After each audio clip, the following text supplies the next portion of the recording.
السلام علیکم ناظرین، میں عبید سر اور آج بات کچھ کریں گے مختلف پارٹیوں کی کارکردگی کی، کیونکہ پارٹیز جو پاکستان میں کام کر رہی ہیں، سیاسی پارٹیز کی بات کی جائے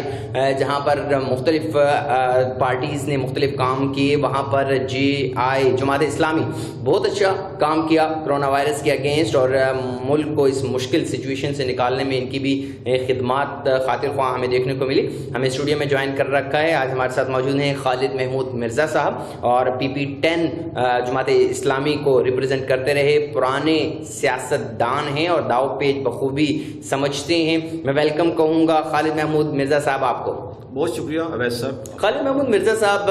جماعت اسلامی کا سلوگن سب سے پہلے میں پوچھنا چاہوں گا کیا تھا، کیا سوچ لے کر جماعت اسلامی آگے کی طرف بڑھی اور اب تک موجود ہے؟ جماعت اسلامی 26 اگست 1941 کو قائم ہوئی اور پچھلے یہ 78 سالوں میں بنیادی طور پر معاشرے کے اندر ایک تبدیلی، ایک عام فرد تک یہ تبدیلی پہنچے اور عام آدمی محسوس کرے کہ مجھے ہر جگہ میری اپروچ ہے، اور اس پٹوار خانوں سے لے کر تھانوں اور کچہریوں تک اور پورے اس نظام کے اندر ایک عام آدمی تک یہ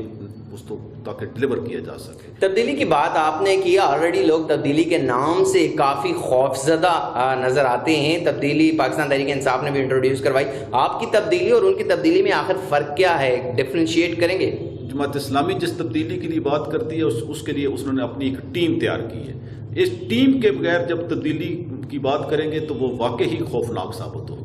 اللہ کی توفیق اور احسان سے جماعت اسلامی کے پاس ایک منظم، پاکردار اور تربیت یافتہ ٹیم ہے، جس کے حوالے سے جو بھی کام کیا جائے انشاءاللہ وہ قوم کو ڈلیور کرے گی۔ صحیح، قوم کو ڈلیور کرنے کی بات آپ نے کی۔ تبدیلی جیسے کہ پاکستان تحریک انصاف نے ہمیں دکھائی اور پوری قوم کو دکھائی، اس وقت کچھ حصہ خوش ہے، کچھ حصہ ناخوش ہے۔ آپ نے ٹیم کی بات کی، کیا کہتے ہیں کہ پاکستان تحریک انصاف کے پاس کوئی ٹیم تھی نہیں، کیا کہہ سکتے ہیں؟ کیونکہ عمران خان صاحب نے کافی نوکریوں کی بات کی، انہوں نے گھروں کی بات کی، ابھی تک گراؤنڈ لیول پہ ہمیں کچھ نظر نہیں آ رہا، کیا کہیں گے؟ وہ نہیں کر سکتے، سیدھی دو ٹوک میں بات کروں گا، اور نہ کر سکے ہیں نہ کر سکیں گے، ان کے پاس وہ منظم اور تربیت یافتہ ٹیم نہیں ہے۔ صحیح، ہاٹ ایشو پر بات کرتے ہیں۔ آج کل جو چل رہا ہے قادیانی احمدی مسلم جو خود کو کہتے ہیں، ان کو اقلیتی کمیشن میں شامل کرنا، اور پھر قیاس آرائیاں تھی کہ ان کو نہیں شامل کیا جائے گا، کیا کہیں گے اس بارے میں؟ 1974 میں جب ہماری پارلیمنٹ نے مشترکہ طور پر ان کو کافر قرار دیا، اور آج تک مسئلہ آپ سمجھنے کی کوشش کریں گے کہ وہ اپنے آپ کو کافر نہیں سمجھتے، اور جب وہ اپنے آپ کو کافر نہیں سمجھتے، وہ اپنی عبادت گاہ کو آج بھی مسجد سمجھتے ہیں، اپنی عبادت کو آج بھی وہ نماز کہتے ہیں، تو اس لیے وہ ایک مرتد بھی ہیں، وہ باغی بھی ہیں، اور کسی سطح پر ان کو کسی کمیشن میں ان کو شامل کرنے کی ضرورت نہیں، اور نہ ہی ان متنازع ایشوز کو اس وقت دوبارہ چھیڑنے کی ضرورت ہے۔ لیکن دیکھنے کو یہ ملا کمیشن میں اگر ان کو شامل کر دیا جائے تو ڈیفینیٹلی وہ غیر مسلم ثابت ہو جائیں گے، اور اس کے علاوہ جو کورٹ کی طرف سے جو ریسٹرکشنز لگائی گئی ہیں کہ وہ اپنی عبادت گاہ کو مسجد نہیں کہہ سکتے، وہ اپنی ایکٹیویٹیز نہیں کر سکتے کھلے عام، کیا کہتے ہیں کہ یہ ریسٹرکشن کے ساتھ ان کو غیر مسلم قرار دے دیا جائے گا؟ پہلے وہ اپنے آپ کو تسلیم کریں نا جی، ابھی تک تو وہ اپنے آپ کو غیر مسلم تسلیم کرنے کے لیے تیار نہیں ہے، پھر اپنے لیے ایک مذہب کا تعین کریں۔ دوسرے جو غیر مسلم ہمارے مسلم ہیں ان کا تعین ہے کہ یہودی ہیں، ہندو ہیں، سکھ ہیں، ہمارے پاس کرسچینز ہیں، وہ ہمارے بھائی ہیں، اسی معاشرے کے شہری ہیں، اور ہم ہمارے ان کے حقوق کے پورا تحفظ دینے کے لیے تیار ہیں۔ لیکن قادیانی تو آج تک پاکستان کے آئین کو ماننے کے لیے تیار نہیں ہے۔ وہ آئین کو مانیں گے تو پھر وہ ان کو غیر مسلم اپنے آپ کو ماننا ہوگا۔ بڑی گہری بات آپ نے کی ہے، جیسے کہ آپ نے کہا کہ آئین کو ماننے کے لیے تیار نہیں، اگر وہ آئین مانتے ہیں تو خود کو غیر مسلم تسلیم کرنا ہوگا۔ کہا یہ جا رہا ہے، سوشل میڈیا پہ بھی یہ دیکھا جا رہا ہے کہ عمران خان صاحب جو ہے وہ سائیڈ لے رہے ہیں قادیانیت کی، لیکن اگر ان کا فیصلہ دیکھا جائے، اگر اقلیت کمیشن میں شامل کیا جاتا ہے تو نان مسلم ڈکلیئر ہو جاتے ہیں، تو یہ سائیڈ لینا تو نہ ہوا، کیا کہیں گے؟ نہیں، وہ انشاءاللہ شامل نہیں کر سکیں گے، اور نہ ہی ہوگا، لیکن ان کو نہ ہی کرنا چاہیے۔ وہ بنیادی طور پر جیسے میں نے پہلے عرض کی کہ پہلے وہ اپنے آپ کو اگر وہ ڈکلیئر کرتے ہیں، اپنے لیے ایک مذہب کا تعین کرتے ہیں، اپنی عبادت گاہ کا ایک نام تعین کرتے ہیں، اور پھر اگلا مرحلہ ہے کہ ان کو شامل کرنا چاہیے یا نہیں چاہیے۔ صحیح، کچھ بات کرتے ہیں کرپشن کی۔ جماعت اسلامی کی اگر بات کی جائے تو کہیں پر کرپشن ہمیں دیکھنے کو نہیں ملی ابھی آنیسٹلی، کیا کہتے ہیں کرپشن کے بارے میں، کیا خیال ہے، کیا اللہ کی نظریہ توفیق رکھتے اور ہیں؟ احسان سے اویس صاحب اس وقت پاکستان کے اندر 200 کے قریب ہمارے MNA MPA سینیٹر، ہمارے ضلعوں کے ناظم چیئرمین،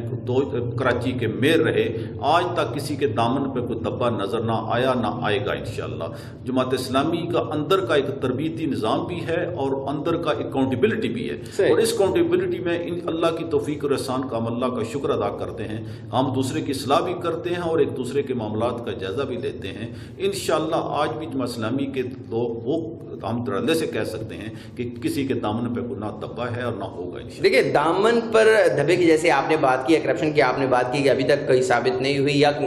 کوئی ایسی بات بھی دیکھنے کو نہیں ملی، لیکن پاکستان کی اگر ہسٹری اٹھا کر دیکھ لی جائے، جب بھی کوئی پاکستان کا وزیر اعظم صدر بنتا ہے، اس کے بننے سے لے کر اس کے تمام تر جو دورانیہ ہے اس وقت تک کوئی چیز ثابت نہیں ہوتی، اور اس کے بعد جب وہ اقتدار سے اترتے ہیں تو بہت سی چیزیں سامنے میں آ جاتی ہیں۔ کیا جماعت اسلامی ابھی تک اقتدار میں نہیں آئی؟ کیا یہ وجہ ہے کہ ابھی تک کے وفاقی وزیر بھی رہے، صوبائی وزیر بھی 2 دفعہ کیبنٹ میں بھی، جیسے MMA کی حکومت تھی اس میں آدھے ہمارے منسٹر تھے اللہ کی توفیق اور احسان سے، اور اس کی میں نے جیسے عرض کی کہ کراچی جیسے شہر کے اندر ہم نے 3 دفعہ کراچی کی میئر شپ ہمیں ملی، تو 2 دفعہ میئر شپ اور 1 دفعہ ناظم اعلیٰ شپ ملی، اور کراچی کے اندر ہم نے ڈلیور کیا اور پوری دنیا مانتی۔ اور میں آپ سے یہ عرض کر دوں کہ جب کراچی میں نعمت اللہ صاحب میئر تھے تو دنیا کے 10 بہترین اس وقت میئر شپ میں سے ایک نعمت اللہ ایڈوکیٹ صاحب تھے، اور یہ